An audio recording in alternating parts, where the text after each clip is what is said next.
अजीजान गिरामी, ये दीन न फना हुआ था न फना होगा। ये किसी के मिटाने से मिट नहीं सकता।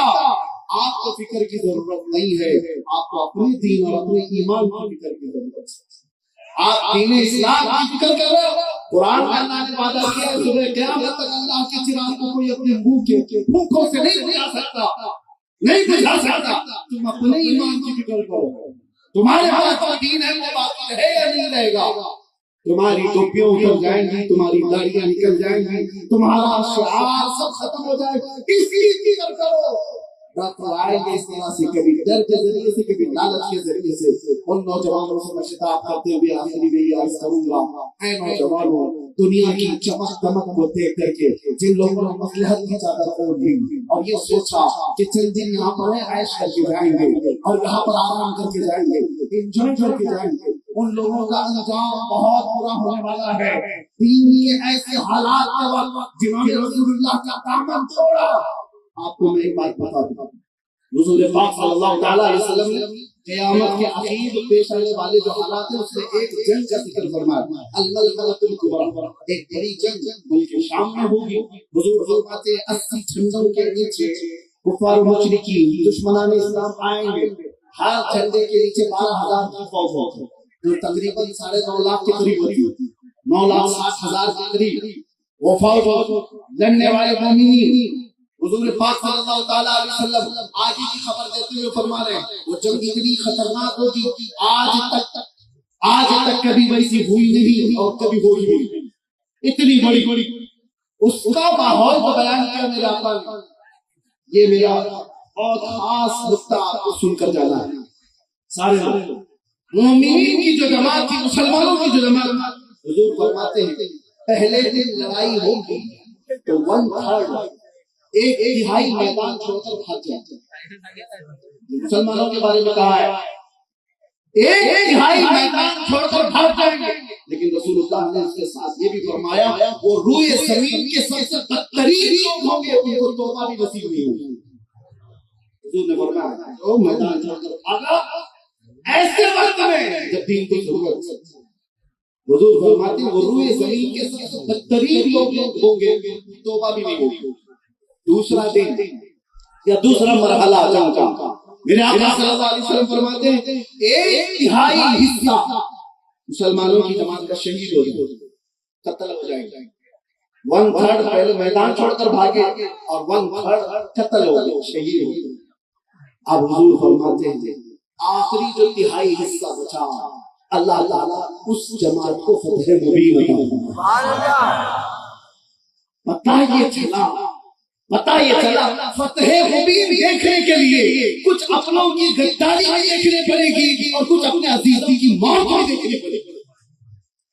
बात समझ में आ रही? कुछ अपने छोड़ करके भी जाएंगे और कुछ अपने शहीद भी हो जाएंगे। ये सब चीजें देख कर जो बर्दाश्त करके खड़ा रहेगा, अल्लाह उसे फतह मुबीन भी दिखाएगा, उसे फतह मुबीन दिखाया जाएगा। आज के हालात में आप किस जमाने में जाना चाहते हो? ये आपके पास यहाँ पर लाठी डंडे से भागने वाली कौम नहीं, ठीक है, अपनी अपनी इबादत कीजिए, मैं मना नहीं करता, लेकिन अपने दीन के साथ अपने ईमान के साथ सौदेबाजी कभी नहीं होनी चाहिए, कभी नहीं होनी चाहिए। तुमको किसने कहा कि तुम अपना हुलिया बदल लो? तुम खुद आईने के पास जाकर अपने आप को बदल लिए। किसने तलवार रखी तुम्हारी गर्दनों पर कि तुम नमाज नहीं पढ़ सकते? तुम खुद मस्जिदों को वीरान करते। अजीज़ान इकराम वक़ार, क्या रसूलुल्लाह से वफा करने वाली जमात ऐसी होगी जो हुजूर को ये कहती हो लब्बैक या रसूल अल्लाह, अल्लाह के रसूल में हाजिर हो? तो कहाँ हाजिर है? कहाँ मस्जिद में हाजिर है? कहाँ हाजिर है? नारा लगाने के लिए हाजिर है? तुम इस्लाम जिंदाबाद कहते हो, ये कहाँ है इस्लाम जिंदाबाद? तुम्हारी बीवियों पर जिंदा है इस्लाम? तुम्हारी बीवियों पर इस्लाम जिंदा है? शादियों के महलात में जाकर के देखो, इस्लाम दूर दूर तक दिखता है, फिर इस्लाम कहाँ जिंदा है? कहाँ जिंदा? ये जलसों में आप अपने घरों से इस्लाम को जिंदा करते हैं, सड़कों पर आकर के नारे लगाने से नहीं इस्लाम जिंदा। आपके घर से इस्लाम जिंदा, आपकी बेटियों से इस्लाम जिंदा, आपकी बहनों से इस्लाम जिंदा हो, आपकी बीवियों से इस्लाम जिंदा हो, अरे तुम्हारे चेहरों से इस्लाम जिंदा। आज सड़क पर पकड़ करके किसी नौजवान को पूछना पड़ता है क्या नाम है तुम्हारा, ताकि आइडेंटिटी हो, उससे भी नहीं पता चलता। नाम भी उसने ऐसे ही कॉमन रख लिया, बाबू बबलू राजा, पता ही नहीं चलता। फिर बाप का पूछना पड़ता है, बाप भी पता नहीं राजू बाबू क्या, दादा का पूछना पड़ता है, तब भी पता नहीं चलता। अरे नादानो, तुम्हें मालूम करने के लिए इतना शिजरा पूछने की जरूरत नहीं आई, अब तक भुलिया ऐसा बना लेते। दूर से देखने वाला कहता मदीने वाले का गुलाम, दूर से देखने वाला बच्चा नहीं, ये मदीने वाले का गुलाम है। ये उलमा इज़्ज़त इस्लाम जानते हैं। हम अपना लिबास कहीं नहीं उतारना चाहते, हम जिस हालत में हैं उसी हालत में दुनिया से जाना भी पसंद करते हैं। एयरपोर्ट में जाओ, ट्रेन के स्टेशन पर जाओ, अरे मेरे अजीजों कुछ लोग ये कहते हैं ऑड नहीं फील होता, ऑड नहीं फील होता, ऑड क्या फील हो, फख्र फील होता है। दूर दूर तक बैठा हुआ भी नजर उठा कर देखता है, क्यों देखता है? अजब लिबास नहीं, उसे पता है किसका गुलाम, ऑड नहीं फील होता, फख्र फील होता है। आज रात को भी मैं ये कहता हूँ, अगर मोहब्बत मुस्तफा है तो उन गुनाहों को ठोकर मारो, आओ मेरे मुस्तफा के कदमों में। नशा हो चुका, हमारे मोहल्लों में नशा बिकता है, हमारे मोहल्लों में नशा करने के लिए लोग आ रहे हैं, एड्रेस दे रहे, क्यों? तुम्हें पता है नशा से जितने अपने आप को बर्बाद किए हुए नौजवान जेलों में बंद हैं, हम जानते हैं, जिनकी माएं पीछे रोती रोती, जिनकी बहनें, जिनकी बीवियां, जिनकी बच्चियां, उनके घर उजड़ गए तुम्हारी बुरी लत की वजह से। ऐ नौजवानों, ये शैतान है जो तुम्हें इस रास्ते पर ले जा रहा है। तुम नशा कर करके किस तरह जाना चाहते हो, क्या मिलता है? ये दीदा और दानिस्ता सारी कौमों ने मिलकर के तुम्हारे पास ये नशा किया है, इसलिए कि दुनिया के कुत्तों को पता है ये मोहम्मद अरबी के शेर है। इनको नशा में सुलाओ तो अच्छे है, इनको पागल बना के रखो तो अच्छे है, इसलिए कि ये सीधे हो गए तो कीड़ों की नींद हराम हो सकती है, बहुतों के लिए मसला बन सकता है। नशा तुमको इतना कराया जाए, छोड़ो इस नशा को। अगर अपने नबी से मोहब्बत है तो आओ, नशा करना है तो कोकीन, अफयूम, चरस, गांजा का नहीं, इसकी मोहम्मदी का नशा करो, मोहम्मद मुस्तफा का नशा करो। इसलिए कि वो नशा जब किसी के सर चढ़ करके बोलता है तो सुबह से शाम तक, शाम से सुबह तक उसकी जुबान को सिर्फ इतना ही निकलता है, सरवर कहूँ के मालिक मौला कहूँ तुझे, बाक़ी खलील का कोई ज़ेबा कहूँ तुझे। अरे कोई आकर के उस आशिक़ ज़ात को झिझोड़ के भी कह दे, मेरे लिए भी कह दो, अल्लाह मेरे लिए भी कोई शेर बोल दो। देख क्या करे, फिर बोलता है मैं गधा हूँ अपने करीब का, मैं गधा हूँ अपने करीब का, मेरा दीन पारा ना नहीं। बोलूंगा तो सिर्फ इतना ही बोलूंगा, वो कमाल हुस्न हुजूर है कि कमाल नफ्स जहां नहीं, कहीं भूल हाल से दूर है, यही शम्मा है कि धुआं नहीं, जिसकी सुबह, जिसकी शाम, जिसकी रातें। अरे एक आदमी ने गुलाब का तोहफा क्या पेश किया, आला हज़रत इमाम अहमद रज़ा को। इश्क़ मोहम्मदी का नशा क्या होता है, मोहब्बत मुस्तफा का नशा क्या होता है? जब वो चढ़ता है तो हर जगह ही नजर आता है। गुलाब जिसने पेश किया, लोग तो हमें भी पेश करते हैं, आपको भी पेश करते होंगे, मगर एक आशिक़ ज़ात देखता है और कहता है ये गुलाब जिसको तुमने दिया है ये सुबह खिलता है, शाम में मुरझा जाता है, मैं उस गुलाब से मोहब्बत करता हूँ जो कभी मुरझाता नहीं है। और फिर कहना शुरू कर दिया, सरका का कदम है तेरे सुल्तान ज़मन फूल, लब फूल, दहन फूल, ज़क़म फूल, बदर फूल, अल्लाह जो मिल जाए मेरे गुल का पसीना, मांगो न कभी इधर न फिर चाहे दुल्हन फूल, क्या बात रज़ा उस चमनिस्तान कलम की, अरे सहरा है करी जिससे हुसैन हसन फूल। आज जो पूरी इंटरनेशनल न्यूज घूम रही है अमेरिका की दादागिरी, कोई बोलने वाला है इस पर? वो किसी भी मुल्क के राष्ट्रपति को उठा करके ले जाए, किसी को कुछ नहीं। हालांकि नई बात नहीं है, नई बात नहीं, पावर है ना, ताकत है, नशा है, वो कुछ भी कर सकता है। ये पहली बार नहीं, ऐसे कई मुल्कों के साथ हुआ है। दूसरे मुल्कों में जाकर के बम गिरा देना, दूसरे मुल्कों के चुनी हुई सरकारों को गिरा देना, ये पहली बार है। जो आज सोशल मीडिया पर गर्दिश कर रही है बातें वेनेजुएला के साथ, इंसान को जब ताकत ज्यादा आ जाए तो वो जुल्म के रास्ते पर आ जाता है। यहां अपने आप को कंट्रोल करना मेरे अजीजों, ये वक्त का बहुत बड़ा चैलेंज है तुम्हारे साथ। ये हुई जिस्मानी ताकत, और जब माल आ जाए, अल्लाह हू अकबर, ये बड़ी आजमाइश। ये बड़ी आजमाइश। चर्बी ज्यादा उस वक्त आती है जब माल ज्यादा आता है। जिस्मानी ताकत तो चले, आदमी अपने आप को कंट्रोल कर लेगा, रोक लेगा, लेकिन माल की चर्बी ये बड़ी खतरनाक है। ये तो गरीबों का मजाक उड़ाती है सबसे पहले, दीन को हल्का समझती है सबसे पहले। ये मौलाना लोग ये हमारी कैटेगरी के नहीं है, या उलमा ये तो कमतर लोग हैं, यतीम लोग हैं, लावारिस लोग हैं। मालदार सबसे पहले दीन का मजाक उड़ाने लग जाता है। इसीलिए माल आए तो हमेशा दुआ ये करना कि अल्लाह माल के साथ उस्मान गनी की सखावत अता कर। माल आए तो अब्दुर्रहमान बिन औफ की अखलाक और किरदार के साथ आए, वरना कारून के पास भी था, शद्दाद के पास भी था, हामान के पास भी था, माल बहुत था उनके पास, लेकिन उनके माल ने उनको तबाह बर्बाद कर दिया। आज भी जिसके पास माल आया, पैसा आया, वो ये सोचता है रातों रात सब कुछ मैं अपना बना लूं, अपना खरीद लूं। अच्छा, एक बात और भी मैं बता दूं, जिन 3 चीजों की बात मैंने कहा जो इंसान को जुल्म के रास्ते पर लाती है, पहले उसकी जिस्मानी ताकत, दूसरे दौलत, तीसरे पावर, ओहदा, ये तीनों ऐसी चीजें हैं जो परमानेंट रहने वाली है ही नहीं। परमानेंट रहने वाली तीनों में से कोई चीज नहीं है। हाँ, इतना है कि जिस्मानी ताकत को जाने में टाइम लग सकता है, थोड़े टाइम बाद जाएगी, लेकिन वो भी पक्का नहीं। किसी हादसे में गिर गया, वो सारी जिस्मानी ताकत भस्म हो जाएगी। लकवा मार गया तो बड़ा सा बड़ा पहलवान बिस्तर पर आ गया, कुछ नहीं होने वाला है। मैंने सऊदी में देखा एक बहुत हट्टे खट्टे आदमी को, कोमा में है बेचारा, अब तो गल गया, लेकिन जिस वक्त कोमा में आ गया तो सिर्फ एक अटैक कुछ हुआ, कोमा में चला गया, जिस्म पूरा गल गया, खत्म हो गया। तो जिसको अपने जिस्म पर बहुत ताकत था वो अचानक भी जा सकता है, लेकिन नॉर्मली देखा गया है कि जाने में टाइम लगता है। जिस्मानी ताकत, माल का कोई भरोसा नहीं। लोग ये कहते इतना हमारे पास है कि 7 पुश्तें खाएंगी। हमने उस घर को भी देखा, उसका खुद बेटा 10-10 रुपए की भीख मांगता है।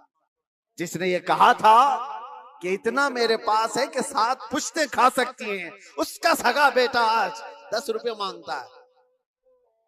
ये माल को जाने में ज्यादा वक्त नहीं। तीसरा पावर और मनसब। जो लोग आज बैठे हुए हैं उनको लगता है कि सब कुछ हम अपनी कुर्सी से कर लेंगे। तुम्हारी कुर्सी को हिलने में देर नहीं लगता। तुम्हारा जुल्म जो है ये दीमक है जो इस कुर्सी को खाकर खत्म कर दे। जुल्म कुर्सी पर बैठा हुआ आदमी जब करता है, माल वाला और कुर्सी वाला दोनों, ये वक्त के साथ ऐसे तेज बहते हैं कि उनको अंदाजा ही नहीं होता। उन्हें पता नहीं उनके जुल्म के शिकार मजलूमीन की आहें अल्लाह तक जा रही। रब तबारक व तआला कुरान में फरमाता है कि अल्लाह तबारक व तआला इनके कामों से बेखबर नहीं। जो लोग पीड़ित हैं, जुल्म के निशाना बने हुए हैं, तो क्या इनको इंसाफ नहीं मिलेगा? दुनिया की अदालत इंसाफ ना दे, अल्लाह की अदालत तो है जो इंसाफ अता करे। जालिम दुनिया में भी भुगतेगा और आखिरत में उसका दर्दनाक अंजाम है, दर्दनाक अंजाम। फिरौन के साथ क्या हुआ, नमरूद के साथ क्या हुआ? अरे एक मच्छर से हिलाक हो गए। फिरौन पानी में गर्क कर तबाह हो गया, गर्क होकर तबाह हो गया। अबू जहल को 2 छोटे बच्चों ने मार के गिरा दिया। जो ताकत और माल का नशा था जिसको, आज हालात ऐसे हैं मेरे अजीजों, ये 2 तरह का जुल्म बहुत बढ़ गया है, माल का और पावर का। आज जो पूरी इंटरनेशनल न्यूज घूम रही है अमेरिका की दादागिरी, कोई बोलने वाला है इस पर? वो किसी भी मुल्क के राष्ट्रपति को उठा करके ले जाए, किसी को कुछ नहीं। हालांकि नई बात नहीं है, नई बात नहीं। पावर है ना, ताकत है, नशा है, वो कुछ भी कर सकता है। ये पहली बार नहीं, ऐसे कई मुल्कों के साथ हुआ है। दूसरे मुल्कों में जाकर के बम गिरा देना, दूसरे मुल्कों के चुनी हुई सरकारों को गिरा देना, ये पहली बार है। जो आज सोशल मीडिया पर गर्दिश कर रही है बातें, वेनेजुएला के साथ ऐसा हुआ वैसा हुआ।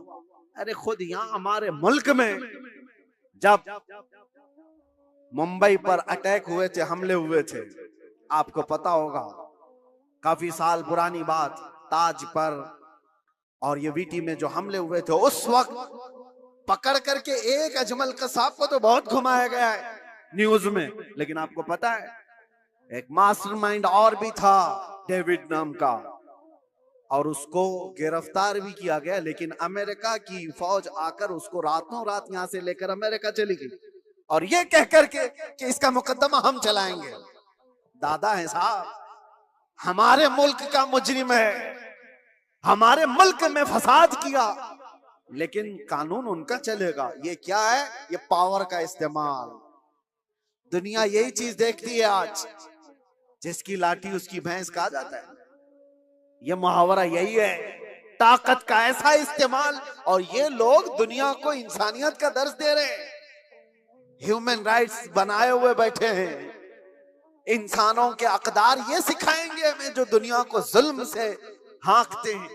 मेरे अजीजों, एक बात याद रखो, अल्लाह के नबी सल्लल्लाहु तआला अलैहि वसल्लम ने अगर फरमाया कि जुल्म को अल्लाह पसंद नहीं करता, तो रसूलुल्लाह ने अपनी जिंदगी से करके दिखाया है।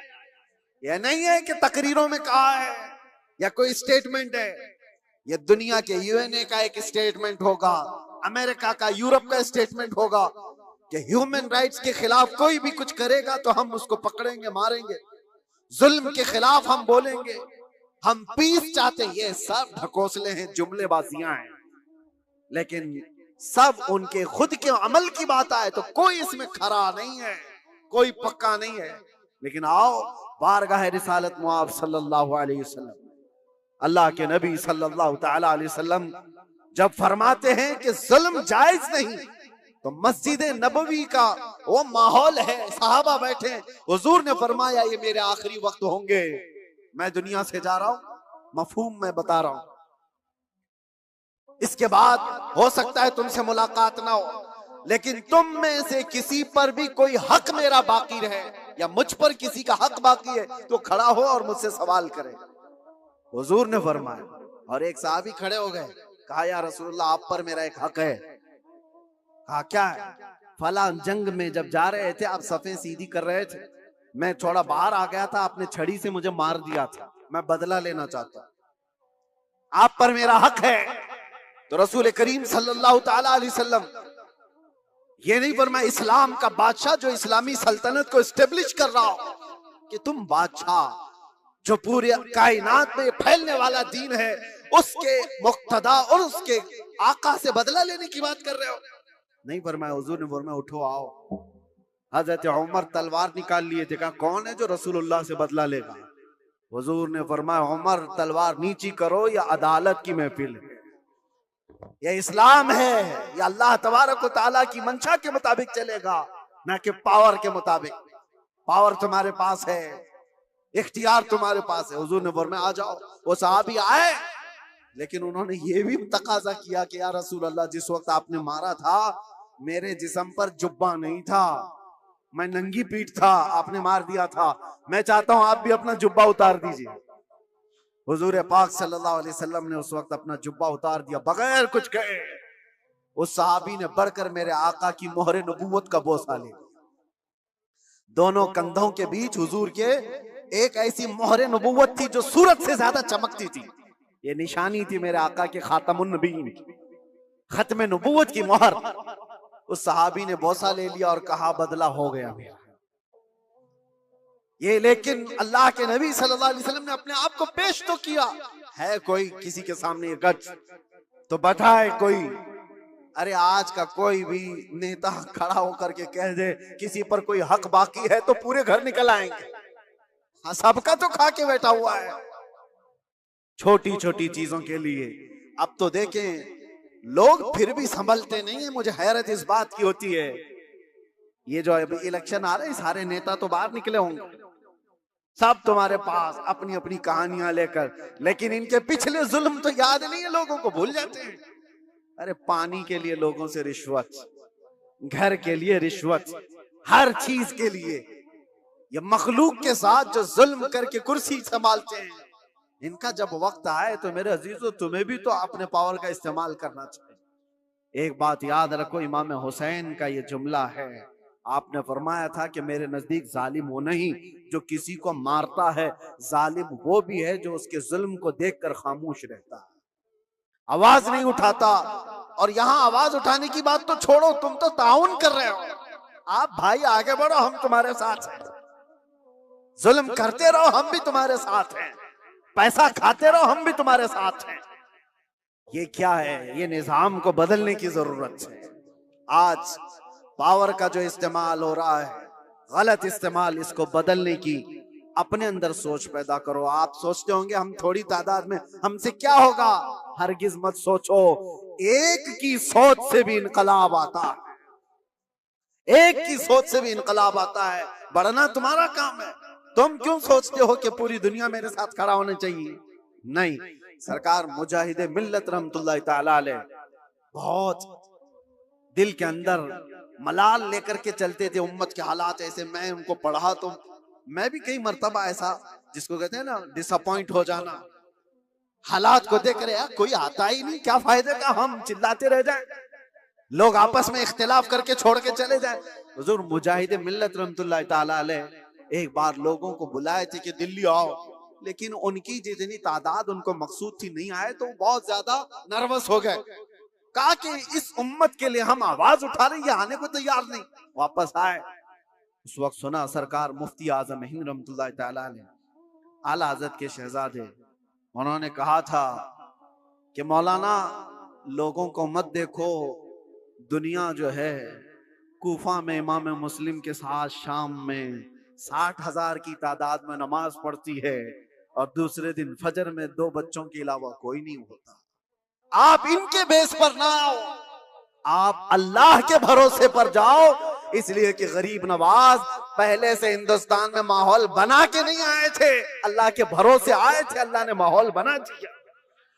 एक आया था लेकिन लाखों को इस्लाम का नूर देकर गया। एक से भी होता है इनकलाब। आप क्यों सोचते हो कि मेरे चाहने से कुछ नहीं होगा?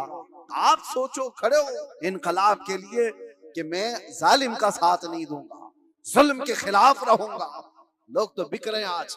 हमारे यहाँ एक नेता साहब ने कह भी दिया कि मुसलमानों के वोट की हमें कोई जरूरत नहीं, इनको लुभाने की जरूरत नहीं। एक रात पहले 1-1 हजार में बिक जाएंगे, इनके घरों में 1-1 हजार का लिफाफा पहुंचा दे, ये बिक जाएंगे, हो जाएगा।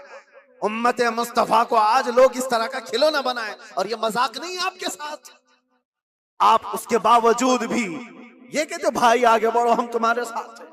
जालिम का साथ देना भी बड़ा जुल्म है। कयामत के दिन इसका भी सवाल होगा आपके साथ, इसका भी सवाल होगा कि उसके जुल्म तक पहुंचने में कौन मददगार था?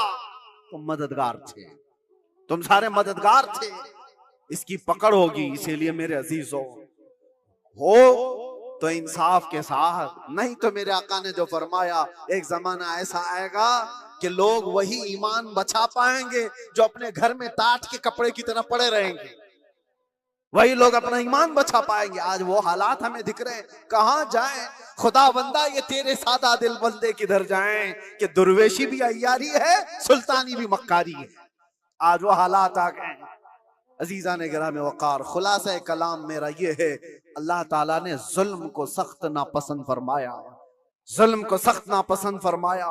आज जो पूरी दुनिया पावर का और माल का जुल्म कर रही है, ये हमारे लिए नया नहीं है, लेकिन हम जूझ रहे हैं। इंतजार करो, हर जुल्म के बाद अल्लाह तबारक व तआला एक नई सुबह तुलू फरमाता। जालिमों का वक्त जाएगा, उसको जाना है। कुरान कहता वकुल जाअल हक व ज़हक़ल बातिल। आप फरमा दे महबूब, हक आया और बातिल मिट गया। इन्नल बातिल काना ज़हूक़ा, और बातिल को तो मिटना ही है, मिटना ही है। जालिम को तो जाना ही है। वक्त आएगा हर एक का। इसीलिए मैंने वो जुमला कहा था जिसकी वजह से मुझे बड़ी सख्त सजा हो गई, कुछ देर की खामोशी। इसीलिए कहा था कुछ देर की खामोशी। ये जुल्म जितना भी होगा, अंधेरा हमेशा नहीं रहता, सुबह रोशन होगी। चांद को गहन हमेशा नहीं लगता, छट जाता है फिर वो चमकता है। ये उम्मत मोहम्मदिया है, आज खिजा रसीदा है। हालात खराब हुए हैं, लेकिन ये हमेशा के नहीं है। ये हालात छटेंगे और उम्मत मोहम्मदिया का वकार वापस आएगा। और हमारा काम क्या है? उम्मत को जगाना, बेदार करना, तुम्हारी तो हैसियत और तुम्हारी अपनी वैल्यू बताना कि तुम वो नहीं हो जिस तरह की जिंदगी गुजार रहे हो। 100 साल पहले इकबाल ने बहुत प्यारा शेर कहा था, बहुत प्यारा, हमें झिझोड़ते हुए कहा था कि उम्मत मोहम्मदिया को मुखातब करते हुए इकबाल ने कहा था कि पहाड़ बसेरा कर पहाड़ों की चट्टानों में, तू शाहीन है बसेरा कर पहाड़ों की चट्टानों में, नहीं तेरा नशीमन कसरे सुल्तानी के गुंबद पर। मतलब समझते हो, उर्दू है, नहीं तेरा नशीमन कसरे सुल्तानी के गुंबद पर। कसरे सुल्तानी बादशाह के महल का गुंबद कितना ऊंचा हो सकता है? ज्यादा से ज्यादा कितना फीट ऊंचा होगा? 200 फीट ऊंचा कर दिया होगा, 400 फीट ऊंचा होगा। लेकिन इकबाल कहता है वो गुंबद की ऊंचाई ये तेरी मंजिल नहीं है। एक परिंदा है शाहीन, जानते हो, जो सबसे ऊंचा उड़ता है, और इतना ऊंचा उड़ता है कि उसको कौवे भी नहीं देख सकते, कौवे भी नहीं देख पाते उसको। शाहीन इतना ऊंचा उड़ता है। और इकबाल इसको उम्मत मोहम्मदिया को कहता है, नहीं तेरा नशीमन कसरे सुल्तानी के गुंबद पर, तेरी ऊंचाई इतनी नहीं है, यहाँ बैठने की नहीं है, तू शाहीन है बसेरा कर पहाड़ों की चट्टानों, तुम बुलंदी के लिए बनाए गए हो। ये क्या है? ये जो छोटी मोटी चीजें इसके लिए नहीं। अब आखिरी मेरा पैगाम ये है कि जुल्म ये भी है कि रिश्वत लेना, रिश्वत देना। अल्लाह के नबी सल्लल्लाहु अलैहि वसल्लम ने फरमाया, अर्राशी वल मुर्तशी किलाहुमा फिन्नार, रिश्वत लेने वाला, रिश्वत देने वाला दोनों जहन्नम में जाएंगे। मेरे आका ने फरमाया, हाँ, वोट के लिए जो पैसा बांट रहा है और जो ले रहा है, अगर ये रिश्वत की मंजिल में आया, दोनों जहन्नमी हैं। ये मेरे आका की हदीस है, इसीलिए कान खोल करके सुनो। उम्मत को हक बताना ये मेरा फरीजा है, बाद में जहन्नम का काम करना ना करना ये तुम्हारे हाथ में है। अल्लाह तबारक व तआला सबको हिदायत अता फरमाए। रब तबारक व तआला जुल्म की हर शाख से हमारी हिफाजत फरमाए।